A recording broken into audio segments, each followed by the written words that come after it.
91 पंक्तियों में गोस्वामी पाद ने भगवान के नाम की अद्भुत महिमा का वर्णन किया और नाम महिमा का वर्णन करने के बाद श्रीमद् रामचरितमानस सरोवर के स्वरूप का वर्णन किया कि श्रीमद् रामचरितमानस जो सरोवर है, मानस का मतलब ही होता है सरोवर।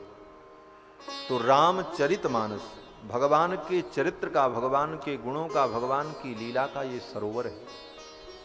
और इस सरोवर में जल क्या है? बोले भगवान का चरित्र ही जल है।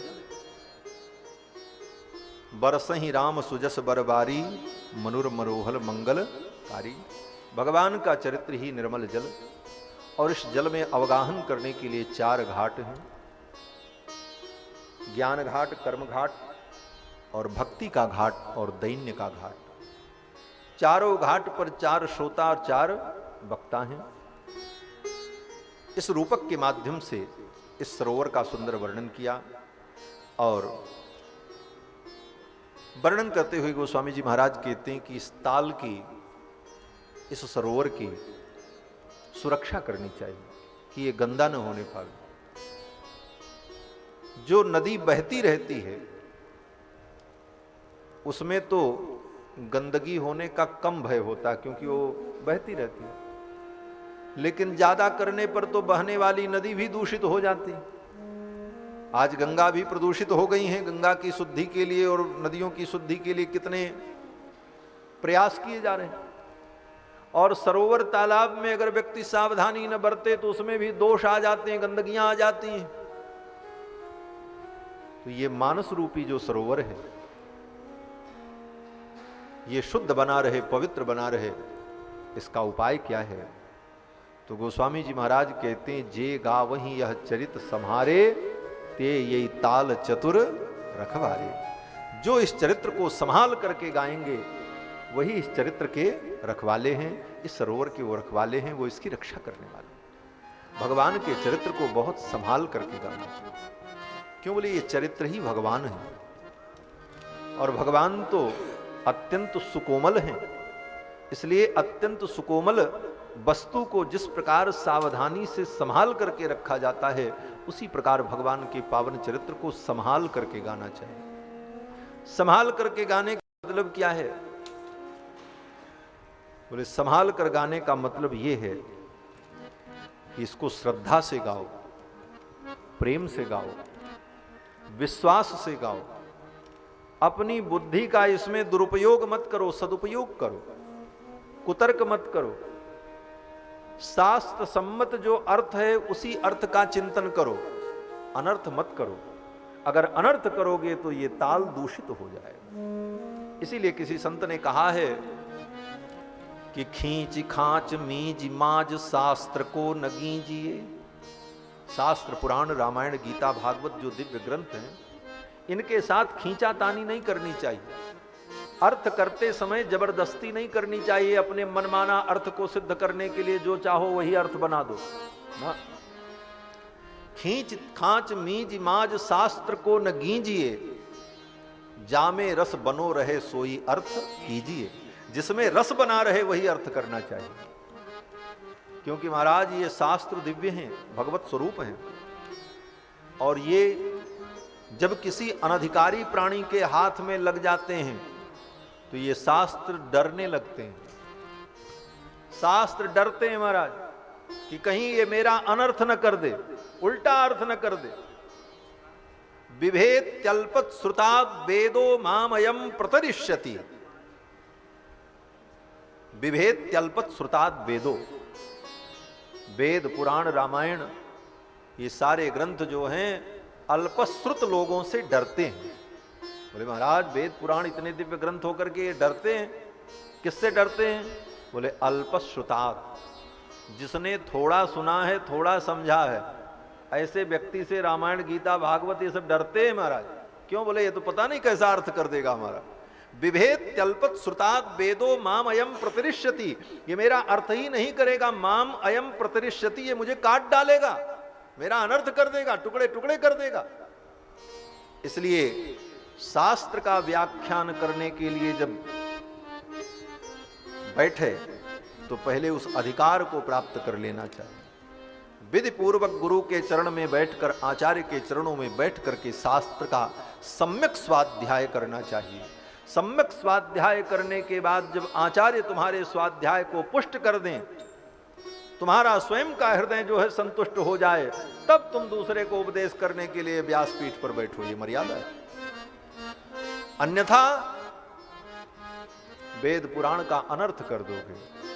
मामयम प्रतिष्यति, इसीलिए कहा जे गावहीं यह चरित संहारे, ते यही ताल चतुर रखवारे। जो इसको संभाल करके गाएगा वो इस ताल का सच्चा रखवाला है।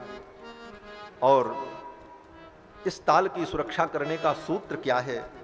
गोस्वामी जी महाराज कहते हैं, जे श्रद्धा संबल रहित नहीं संतन कर साथ, तिनकहु मानस अगम अति जिनहि न प्रिय रघुनाथ।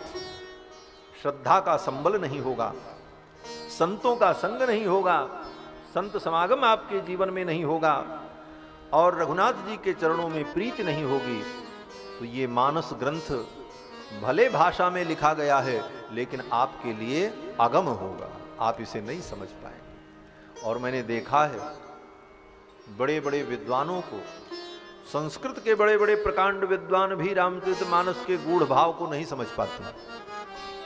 कारण कि अगर इस ग्रंथ में उनकी श्रद्धा नहीं है, भगवान के चरणों में प्रेम नहीं है, तो इनकी पंक्तियों को समझ पाना बड़ा कठिन है। ये तो भगवान की कृपा, संतों की कृपा, और भगवान के भक्तों में सच्ची श्रद्धा जब होती है तब ये अपने आप हृदय में स्फुरित होने लगता है और सारे भाव प्रकट होने लगते हैं। एक सच्ची घटना आपको बताऊं, यहां प्रमाण के रूप में हमारे रायबरेली से आए हुए रणविजय जी बैठे हुए हैं। शायद इनको भी नहीं मालूम होगा, लेकिन मुझे वो दिन याद है। आज से लगभग 8-10 वर्ष पहले कामेश टिबड़ेवाल जी के यहां भागवत कथा थी, और उस भागवत कथा में हिंदी के बहुत अच्छे विद्वान चारुचंद द्विवेदी जी कथा सुनने आया करते थे। कितने लोगों को उन्होंने हिंदी में पीएचडी कराई थी, सूरदास के साहित्य पर, कबीर के साहित्य पर, तुलसीदास जी के साहित्य पर। डिग्री कॉलेज के प्रिंसिपल थे। और कथा सुनने के बाद एक दिन मेरे पास आए और उनके यही शब्द थे, कहते थे महाराज कितनों को मैंने पीएचडी करा दी और डॉक्टरेट की डिग्री दिला दी, लेकिन आप जब कहते हैं तो ये नया अर्थ आज तक हमने नहीं सुना। बोले महाराज ये समझ में नहीं आया था कि इसका मतलब ऐसा भी हो सकता है। तो महाराज पढ़ लिख लेना अलग बात है, लेकिन समय आने पर जब तक संत महात्माओं के मुख से, भागवतों के मुख से वो हम नहीं सुनेंगे, तब तक वो हृदयंगम नहीं होता। और बंधुओं, जे श्रद्धा संबल रहित नहीं संतन कर साथ, तिनकहु मानस अगम अति जिनहि न प्रिय रघुनाथ। इसके बाद श्री गोस्वामी तुलसीदास जी महाराज ने भरद्वाज याज्ञवल्क्य संवाद के द्वारा इस कथा को आगे बढ़ाया। किस प्रकार से? बोले भरद्वाज मुनि बसहि प्रयागा। भरद्वाज मुनि बसहि प्रयागा, तिनहि राम पद अति अनुरागा। भरद्वाज मुनि बसहि प्रयागा, तिनहि राम पद अति अनुरागा। तापस समदम दया निधाना, परमारथ पथ परम सुजाना।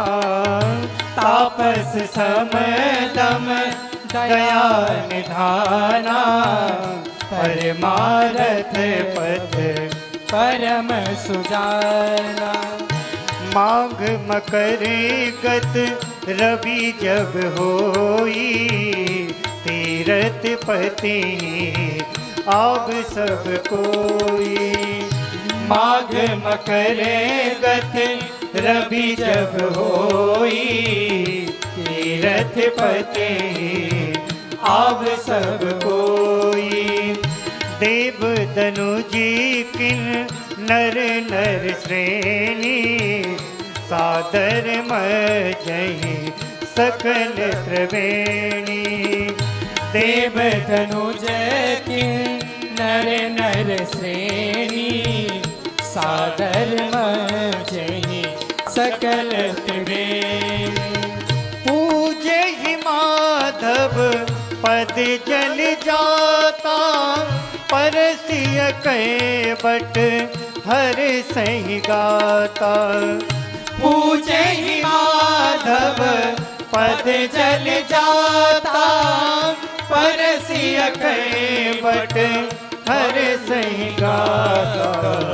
भरद्वाजी आश्रम अति पावन, परम रम्य मुनि बरे मन भावन। भरद्वाजी आश्रम अति पावन, परम रम्य मुनि बरे मन भावन। कहाँ होई मुनि ऋषय समाजा, जाहित भजन तीरथ राजा। कहाँ होई मुनि ऋषय समाजा, जाहित भजन तीरथ राजा। मज्जहि प्राति समेत उछाहा, कहीं परस पर हरि गुण गाहा। मज्जहि प्राति समेत उछाहा, कहीं परस पर हरि गुण गाहा। करहीं परस पर हरि गुण गाहा, कहीं परस